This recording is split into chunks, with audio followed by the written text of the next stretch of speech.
నారా చంద్రబాబు నాయుడికి ఫోన్ చేసి జగన్మోహన్ రెడ్డి మాట్లాడారట. ఏం మాట్లాడారో తెలిస్తే షాక్ అయిపోతారు.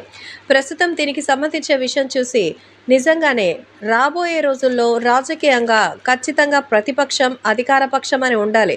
కాబట్టి నిజంగా ఇది జరుగుతుందా? ఏ వైపు చూసినా అందరూ కూడా ఈ విషయంలో నాకు సంబంధించి ఖచ్చితంగా నిజానిజాలు తెలిపేటువంటి విషయంలో మాత్రం ఖచ్చితంగా జగన్మోహన్ రెడ్డికి అవకాశం అయితే ఉండదని తెలుస్తోంది. కాబట్టి అభిమానులు మాత్రం జగన్మోహన్ రెడ్డికి ఆ అవకాశాన్ని కూడా ఇవ్వకూడదు అంటూ చెప్తున్నారు. జగన్మోహన్ రెడ్డి ఈ విషయంలో ఎలా స్పందిస్తారు? జగన్మోహన్ రెడ్డికి సంబంధించిన ఈ విషయం మాత్రం తాత్కాలికంగా అయితే రకరకాలుగా వినపడుతోంది.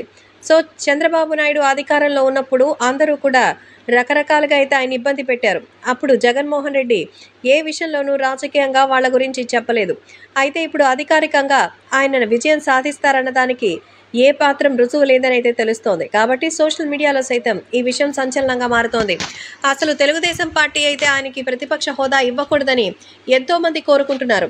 అందుకే ఇప్పుడు మన పవన్ కళ్యాణ్, నారా చంద్రబాబు నాయుడు కూడా తెలుగుదేశం పార్టీకి సంబంధించిన విషయంలో విజయం సాధించి ఈరోజు ఇంత అద్భుతమైన క్రెడిట్ని సంపాదించగా జగన్మోహన్ రెడ్డికి ప్రతిపక్ష హోదా ఇవ్వకూడదంటున్నారట. జగనే స్వయంగా ఫోన్ చేసి చంద్రబాబుని ఈ విషయంపై రిక్వెస్ట్ చేయగా మరి చంద్రబాబు అయితే ఒప్పుకోలేదని తెలుస్తోంది. నారా చంద్రబాబు నాయుడు మాత్రం ఈ విషయంలో జగన్మోహన్ రెడ్డికి నో చెప్పేసినట్టుగా సమాచారం. ఈ విషయంపై చంద్రబాబుదే మన పవన్ కళ్యాణ్ యొక్క సమాధానం కూడా అని అంటున్నారు. రాజకీయంగా చాలా తప్పు చేశారని ఇప్పుడు చంద్రబాబు నాయుడిని రిక్వెస్ట్ చేసినంత మాత్రాన ప్రతిపక్ష హోదా కల్పించే అవకాశం అయితే లేదు. అధికారికంగా అందలం ఎక్కించి పలు రకాలైన బెనిఫిట్స్ పొందడానికే ప్రతిపక్ష హోదా అడుగుతున్నారట జగన్.